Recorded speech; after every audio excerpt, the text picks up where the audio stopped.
Pengertian resiko perilaku kekerasan. Resiko perilaku kekerasan merupakan perilaku yang diperlihatkan oleh individu dengan tujuan untuk melukai seseorang secara fisik maupun psikologis. Respon emosi berupa verbal, fisik, dan kekerasan seksual yang ditunjukkan pada orang lain.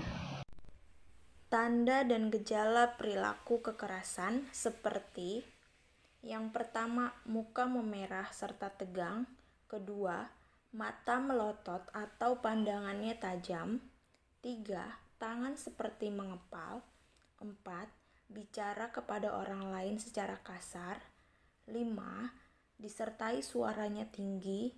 6. Menjerit atau berteriak. 7.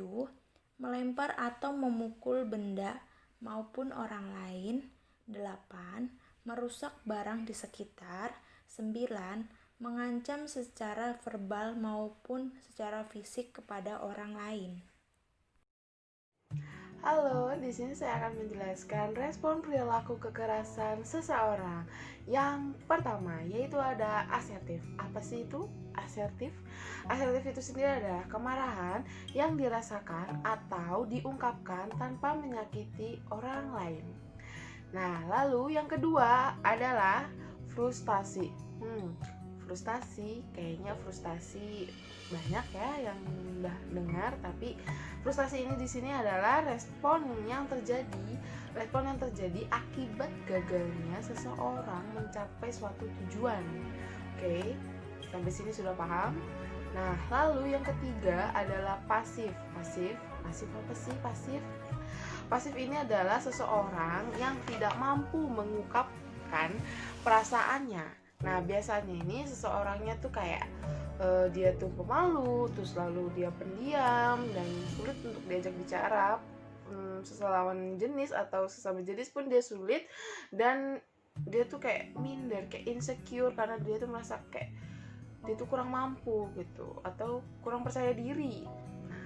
Lalu dari pasif langsung ke agresif. Apa sih agresif? Nah, agresif di sini itu sendiri adalah perilaku yang marah untuk bertindak dalam bentuk deduktif, tapi dia masih bisa dikontrol, masih bisa ditahan. Oke.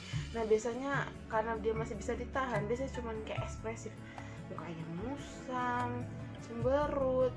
Terus kalau udah ini kayak sudah berbicara kasar, sudah tidak mengenakan ya untuk didengar. Terus lalu dari agresif ini lalu dia akan menuju ke amuk. Nah, ini fase terakhir, fase amuk. Nah, fase amuk ini adalah perasaan marah atau bermusuhan, dan itu bersifat kuat, dan ini tuh sudah tidak terkontrol dan sudah tidak bisa menahan diri lagi karena ya ini adalah fase puncaknya gitu. Nah, biasanya di sini seseorang yang mengalami seseorang yang memiliki kekerasan itu, perilaku kekerasan itu biasanya tuh kayak dia tuh merusak diri dia sendiri, merusak orang lain, merusak orang yang dia cintai, terus dan juga bahkan bisa merusak lingkungan dia tinggal, lingkungan dia bekerja gitu. Setelah kita membahas tentang respon marah, maka selanjutnya kita akan membahas tentang hierarki perilaku kekerasan. Hierarki perilaku kekerasan ini merujuk dari yang terendah menjadi yang tertinggi, yaitu tindakan yang dilakukan pada pasien umumnya, yaitu yang pertama, memperlihatkan permusuhan rendah, yang kedua, keras menuntut, yang ketiga, mendekati orang lain dengan ancaman, yang keempat, memberi kata-kata ancaman dengan niat tanpa melukai, yang kelima, menyentuh orang lain dengan cara yang menakutkan. Yang keenam, memberi kata-kata ancaman dengan niat melukai. Yang ketujuh, melukai dengan ringan tanpa membutuhkan perawatan medis. Yang kedelapan, melukai dengan tingkat serius dan membutuhkan perawatan medis. Itulah hierarki perilaku kekerasan. Oke deh teman-teman, setelah tadi kita mendengar penjelasan mengenai tahap dan fase orang-orang yang mengalami resiko gangguan perilaku kekerasan. Nah, sekarang saya, Suster Zeva, Suster Maria, Anita, dan Suster Liani akan menjelaskan lebih lanjut mengenai bagaimana sih cara kita untuk menangani apabila kita bertemu dengan orang-orang yang memiliki resiko kekerasan. Benar nggak, Suster Liani? Betul, Suster Zeva. Bagaimana penjelasan Suster Anita? Oke. adalah resiko perilaku kekerasan itu sebenarnya nggak hanya kita jumpai di rumah sakit jiwa atau misalkan tempat-tempat yang Panti-panti. ya benar tuh kayak gitu. Jadi kita tuh bisa menjumpai orang-orang yang memiliki resiko perilaku kekerasan itu di kehidupan kita sehari-hari, benar nggak? Orang-orang terdekat kita pun bisa memiliki resiko perilaku kekerasan itu. Nah, di video ini kita bakal ngebahas tentang apa aja sih resiko perilaku kekerasan dan cara-cara untuk menanganinya. Gimana, Suster Maria? Nah, iya. Ada 5 cara untuk mengatasi pasien perilaku kekerasan. Nah, yang sering kita sebut itu SP. Di mana SP pertama itu kita dapat mengontrol amarah kita dengan cara tarik nafas dalam. Yang SP kedua itu dapat kita lakukan dengan cara mengkonsumsi obat. Kemudian SP ketiga dapat kita lakukan dengan cara meluangkan amarah kita dan memukul bantal. Kemudian lalu SP keempat itu ada dengan meminta maaf dengan kata-kata yang sopan, menolak dengan kata-kata yang sopan, dan dapat mengekspresikan perasaan kita di saat kita lagi emosi atau marah. Lalu SP yang kelima itu dengan mendekatkan diri kita kepada Yang Maha Kuasa di saat kita lagi emosi dan marah. Seperti itu. Ya, jadi kalau kita lagi emosi jangan sampai kita melakukan perilaku kekerasan ya. Jadi gimana nih? Nah, jadi kita bakal ngebahas itu semua di video ini. Yuk, mari sama-sama belajar sama kita yuk. Nah, sekarang kita akan masuk kepada penjelasan tentang SP pertama, yaitu di mana cara mengatasi atau mengekspresikan emosi kita dengan cara menarik nafas. Di sini saya Suster Wiyani, ditemani oleh rekan saya yaitu Suster Zeva yang akan berperan sebagai peraga atau sebagai pasien. Nah, di masing-masing SP kita dalam menjalaninya terdapat 3 fase. Yang pertama fase orientasi, yang kedua fase kerja, dan yang ketiga fase evaluasi. Di fase orientasi itu kita pertama memperkenalkan diri dulu, lalu kita menanyakan kabar dan keadaan dari pasien kita, lalu kita melakukan kontrak waktu dan kontrak tempat. Nah, sekarang kita contohin ya. Selamat pagi Ibu Zeva. Sesuai dengan kontrak kita yang kemarin, sekarang kita akan melakukan SP pertama atau tindakan untuk menahan emosi dengan tarik nafas dalam. Masih ingat ya. Nah, kabarnya gimana hari ini? Ya, cukup baik. Baik ya. Nah, sekarang kita mau melakukannya di sini aja atau di tempat lain? Cukup di sini aja. Di sini aja. Sekarang atau nanti aja? Sekarang boleh. Sekarang boleh ya. Oke. Nah, teman-teman, itu tadi adalah fase orientasi. Sekarang kita akan masuk ke fase kerja. Nah, oke, baik Ibu Zeva, sesuai dengan kontrak kita akan sekarang akan melakukan SP pertama, yaitu mengekspresikan emosi atau rasa kesal dengan tarik nafas dalam ya. Nah, sekarang lagi kesal nggak perasaannya? Lumayan ya. Tapi pernah ada kekesalan yang nggak bisa ketahan nggak? Masih ingat? Pernah sih. Tadi pagi sendal saya baru aja diambil sama teman saya. Oh, diambil. Kok bisa sih diambil? Mungkin sendalnya hilang. Oh, mungkin sendal dia hilang. Oke. Nah, di saat Ibu Zeva lagi kesal kayak gitu, coba diingat lagi gimana keselnya, ingat? Ya, Bisa didapetin rasa keselnya, bisa ya. Nah, sekarang coba pas lagi inget keselnya, tarik nafas dalam. Coba tarik nafas.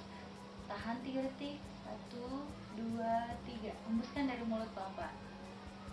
Oke, relax. Kita coba lagi ya. Tarik nafas. Tahan 1, 2, 3. Hembuskan. Oke. Gimana? Rasanya enak ya. Nah, Ibu Zeva itu bisa diaplikasikan. Nanti kalau misalnya Ibu Zeva udah kesel lagi atau tiba-tiba ada masalah, kan kita nggak bisa tahu kan masalah datangnya kapan aja. Kayak tadi tiba-tiba pagi-pagi sendalnya udah hilang aja, diambil tetangga atau teman.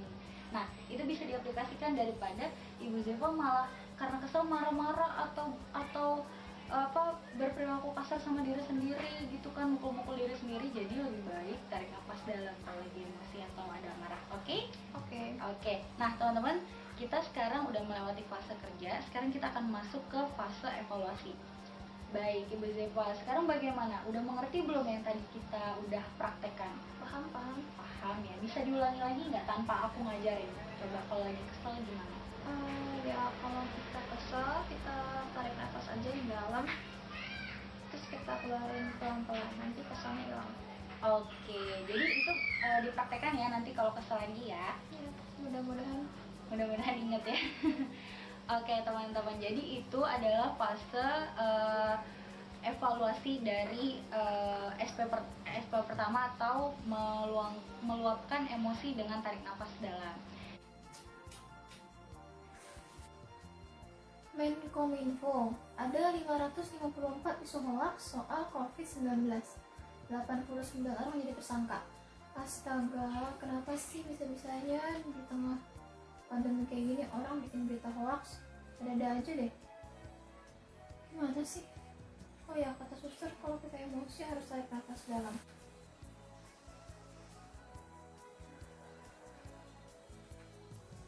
Oke. Dan kembali lagi bersama saya, Suster Zepa. Sekarang saya akan menjelaskan SP yang kedua. Di SP kedua ini tahapnya juga hampir sama. Ada tahap orientasi, tahap kerja, dan tahap evaluasi. Di tahap ini, kita sebagai perawat fungsinya mengingatkan pasien untuk tidak lupa minum obatnya yang sudah diresepkan oleh dokter. Obatnya itu diminum kapan aja, lalu obat mana aja yang diminum, lalu minumnya sudah makan atau sebelum makan, kayak gitu. Lalu pasien juga bisa dibuatkan media sebagai pengingat, kayak catatan. Kalau misalnya pasien sudah minum obat, nanti itu bisa checklist. Terakhir terminasi. Sini ada teman saya, Suster Anissa, yang saat ini akan berperan sebagai pasien. Pagi Bu. Pagi, gimana kabarnya hari ini? Baik. Oke, masih ingat dengan saya? Saya siapa?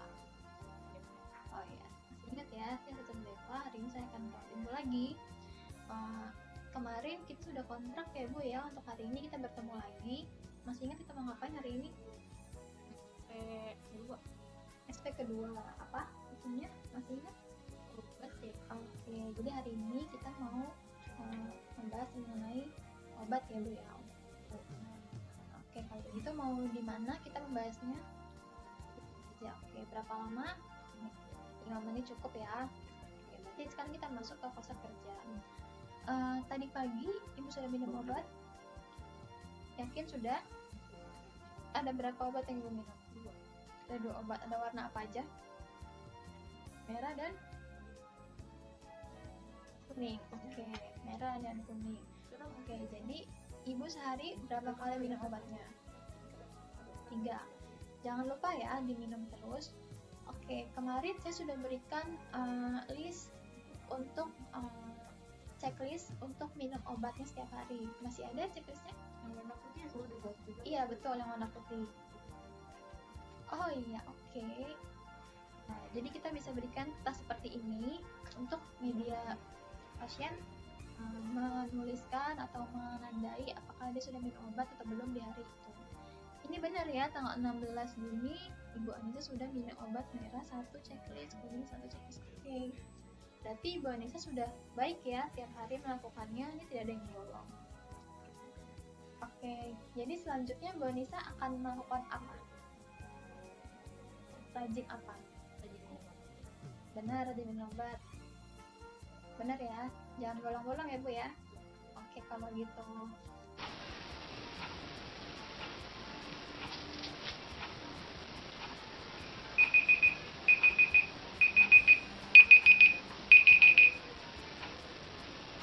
Udah waktunya minum obat. Kata suster, aku harus rajin minum obat biar cepet sembuh.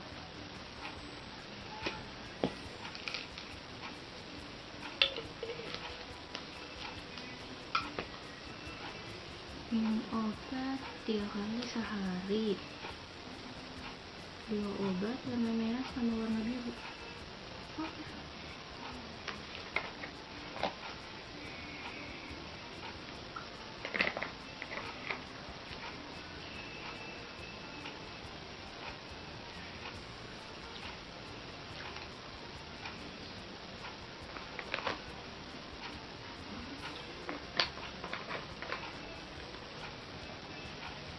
Habis minum obat, kata suster harus dicatat. Tadi pagi aku udah minum obat. Tadi pagi aku juga udah checklist. Nah, sekarang siang. Terusnya sih yang ini. Oke. Ya baik, selanjutnya kita akan membahas aspek ketiga, yaitu cara meluapkan emosi dengan berteriak dan memukul bantal. Di aspek ketiga ini ada 3 tahap. Yang pertama yaitu tahap orientasi, dan yang kedua ada tahap kerja, dan ketiga tahap evaluasi. Tahap orientasi ini ada perkenalan dan validasi dari keadaan pasien. Yang kedua tahap kerja. Jadi di tahap kerja ini pasien akan memikirkan apa yang yang membuat dirinya pasien itu kesal. Nah, setelah dipikirkan, pasien akan tarik nafas dalam, yaitu dengan kolaborasi dengan aspek pertama. Lalu setelah tarik nafas dalam, sambil pasien itu memikirkan apa yang membuat pasien itu merasa kesal, lalu pasien akan menghentakkan rasa kekesalannya dengan memukul bantal. Jadi dipikirkan dulu, tarik nafas dalam, lalu dihentakkan dengan berteriak, "Hah!" gitu, seperti itu. Nah, di tahap evaluasi nanti sebagai seorang perawat akan menanyakan bagaimana perasaan pasien setelah dilakukan SP tersebut. Oke, di samping saya sekarang sudah ada perawat Maria sebagai peraga pada di SP ini. Oke, langsung kita mulai aja ya. Selamat pagi Ibu. Baik Ibu, saya perkenalkan, saya Sutra Anissa. Jadi saya perawat yang akan merawat Ibu pada hari ini. Oke. Nah Ibu, kemarin kan kita udah kontrak waktu ya Bu untuk hari ini ya? Sudah. Ibu masih ingat nggak kontraknya itu kita mau ngapain hari ini? Ngelakuin SP ketiga. Oke, berarti masih ingat ya Bu ya SP ketiga ya? Ingat. Oke. Ibu, nanti kan kita akan melakukan SP ketiga, yaitu dengan cara meluapkan emosi Ibu dengan berteriak dan memukul bantal ya Bu ya? Kira-kira Ibu butuh waktu berapa menit nih untuk melakukan aktivitas ini? 5 menit. 5 menit ya, cukup ya. Terus tempatnya mau di mana? Mau di sini atau di luar? Di sini aja. Di sini aja ya. Oke, sekarang langsung kita mulai ya Bu ya. Ibu lagi merasa kesel nggak hari ini? Ya, kemarin saya kesel, baju saya diambil sama teman saya diam-diam. Oh, kok bisa Bu? Nggak tahu tuh. Ya ampun. Oke. Sekarang masih kesel kan? Udah dikit sih, udah enggak. Udah enggak ya. Nanti kalau misalkan Ibu lagi ada kesel lagi, rasa kesel, atau nanti misalkan ada teman Ibu yang lagi ngeselin banget nih, Ibu bisa ngelakuin kegiatan ini untuk meluapkan kekesalan Ibu. Jadi jangan sampai Ibu ngeluapin kekesalan Ibu ke teman Ibu, tapi ngeluapin aja ke media ini Bu ya, dengan bantal. Oke, kita mulai ya. Tadi udah liatin saya itu belum? Contoh? Udah ya? Berarti udah bisa? Oke, kita lakuin bareng-bareng aja ya. Sekarang pikirin rasa keselnya Ibu. Pikirin ya, sambil dipikirin, tarik nafas dalam, lalu hentakkan tangan dan berteriak, bantal. Hah. Oke, bagus. Kita coba sekali lagi ya. Pikirin kekesalannya, tarik nafas dalam, teriakin dan hentakkan ke bantal. Oke, mantap. Udah bisa Bu ya? Oke, kan kita udah ngelakuin nih SP ketiganya. Udah bisa Ibu juga. Gimana perasaannya? Lagi terasa lega ya? Berarti nanti di lain waktu ketika Ibu ngerasa kesel sama temen Ibu, ingat aja cara-cara langkah-langkah yang tadi. Jangan sampai ngeluapinnya ke temennya Bu ya. Jangan diomel-omelin temennya. Oke? Oke, mantap. Baik Ibu, jadi kan kita udah ngelakuin kegiatan ini. Nah, besok aku mau kontrak waktu lagi nih. Jadi besok kira-kira Ibu bisanya jam berapa? Kita mau ngelakuin ke SP. Kita mau ngelakuin SP 4. Jam 10 aja. Jam 10 aja ya. Di mana tempatnya? Sini aja ya. Oke, siap. Besok ketemu lagi ya Bu ya.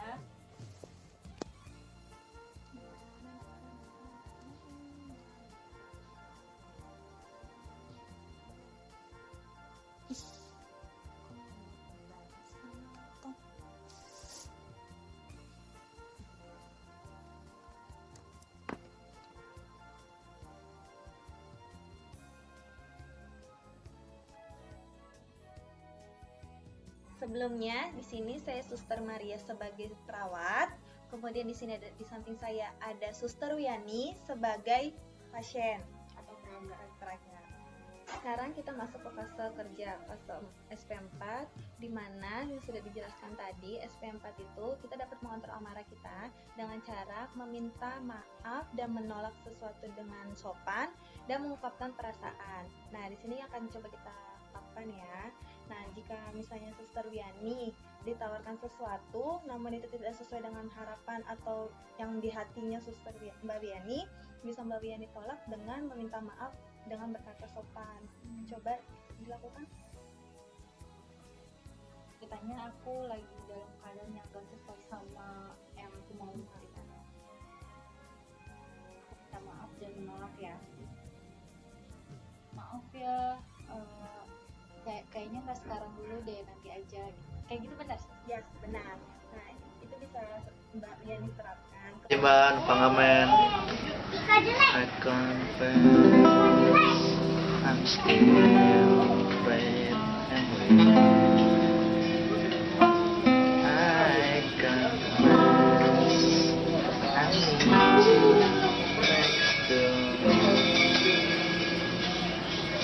next to confess,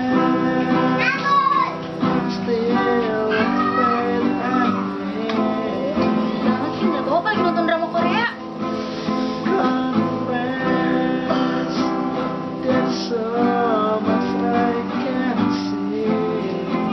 Maaf ya mas, nggak ada recehan mas. Aku nggak ada uang, adanya snack-nya mau nggak? Nah, teman-teman, tadi kan kita udah ngebahas tuh ada 4 cara untuk mengelola amarah dari SP1 sampai SP ke-4. Nah, sekarang kita mau ngebahas SP ke-5. Terakhir. Itu apa tuh di SP kelima? Nah, SP ke-5 itu adalah cara kita mengelola amarah dengan mendekatkan diri kita kepada Tuhan kita. Caranya?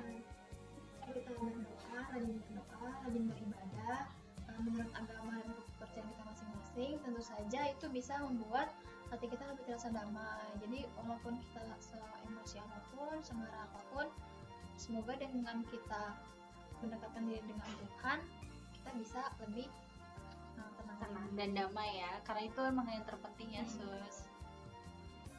Nah teman-teman, itu dia video tadi tentang pembahasan kita cara-cara menangani pasien dengan perilaku kekerasan. Pasti udah pada ngerti kan? Pastinya udah pada ngerti dong, harus. Karena tadi kita sudah menjelaskan cara-caranya. Oke, jadi kalau misalnya di kehidupan kalian punya teman-teman atau saudara-saudara yang memiliki kira-kira ini orang kayaknya punya risiko perilaku kekerasan deh. Nah, boleh banget nanti cara itu diajarin, diterapin, diaplikasiin di kehidupan kalian. Semoga bermanfaat ya semuanya. Jangan lupa cek video kita yang lain. Jangan lupa juga share, Like, Comment. dan subscribe. sampai jumpa. Dadah!